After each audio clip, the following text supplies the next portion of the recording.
Shivaya Nama Thirumrai. Welcome back to our discussion on Thiruppaatu, verse number 8 from Thirukazhumalam Padigam, which belongs to the 58th Thiruppadigam.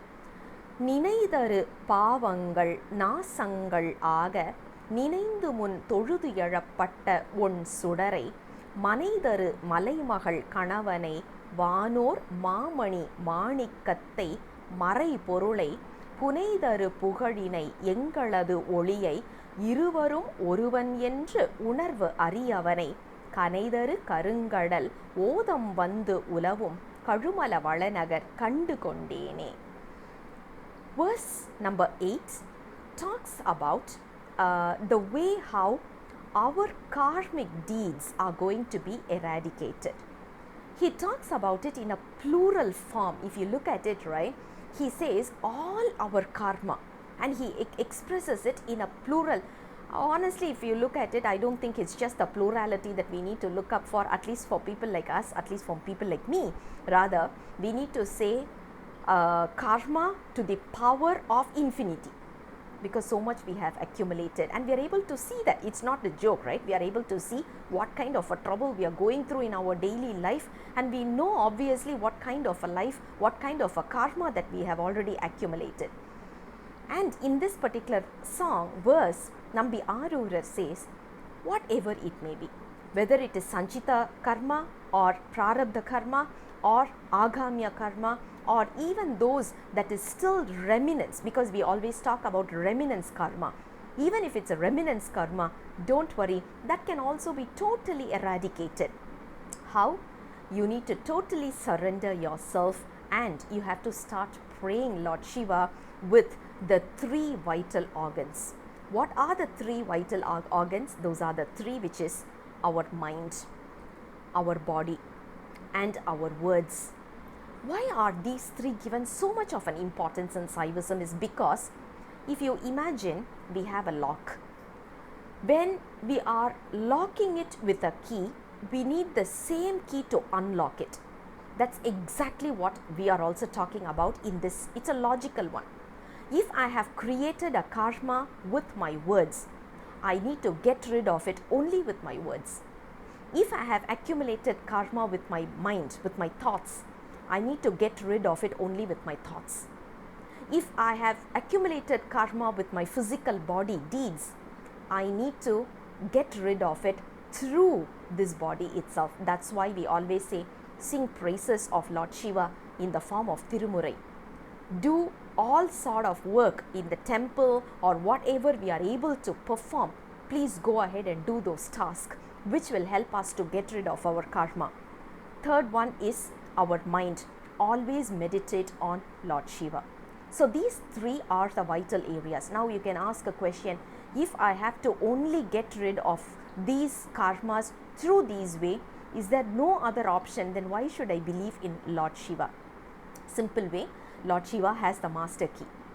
We have only the duplicate key, only the individualistic key, but he has the master key.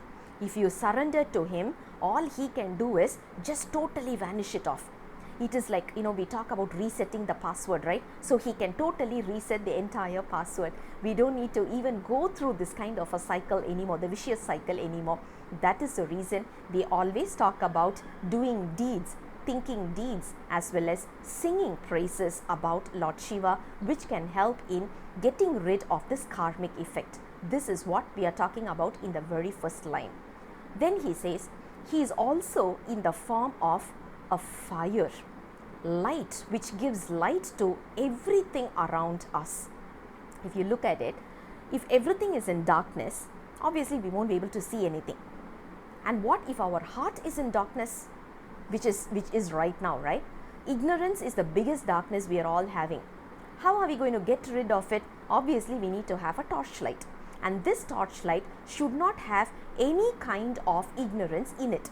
And that is why Lord Shiva comes in rescue. Because he is not born, he is not going to be dead, he is going to be omnipresent and omnipotent. So he is the one without the concept of ignorance, and he can be the one who is showing us the path. Because he is the light which can show us the path. In other words, light in the other side of the tunnel. And then he says, he's also praising Lord Shiva as he is in the form of Uma Maheshwara, which is with his consort. He is also the Devas, Devan, yeah. So we are talking about all the Devas, head of the Devas, and he is also ruby. When you look at ruby, the natural glow, natural light, natural brightness that we get from a ruby is astonishing. So Lord Shiva is similar to that, and he also says, you know what? He is someone who is hiding in our heart itself. He is hiding within us, and he is trying to give us more clarity by hiding himself. It is like sometimes we would be playing a puzzle. The puzzle will be the other person will not talk, but they will need to act and show, and we have to find the right word. That's exactly what Lord Shiva is doing. He is not giving us the answer, but he is asking us to make the decision. He is making us to go through the path. So he is guiding, sitting inside us. That is what we call it as marai porulai. And then he says, you know what? You all have heard of the word Thirumurai. We all know the famous Thirumurai that we always keep singing for any kind of worldly problems. Now, the glory behind the Thirumurai is Lord Shiva, and that is exactly what is said here. He says, tharu pugazhinai, which simply translates as the glory behind Thirumurai. And he says, he is also the glow that we are able to see, and he is the Annamalayar. He is standing tall and bright and beautiful as Annamalayar, and he is the one who is in Thirukazhumalam, who had given me the grace, and he had showed me the darshan, Kailash darshan. That's exactly our 8th verse. I'll come back again with the next verse very soon. Until then, Sivaya Nama, Thiruchitrambalam.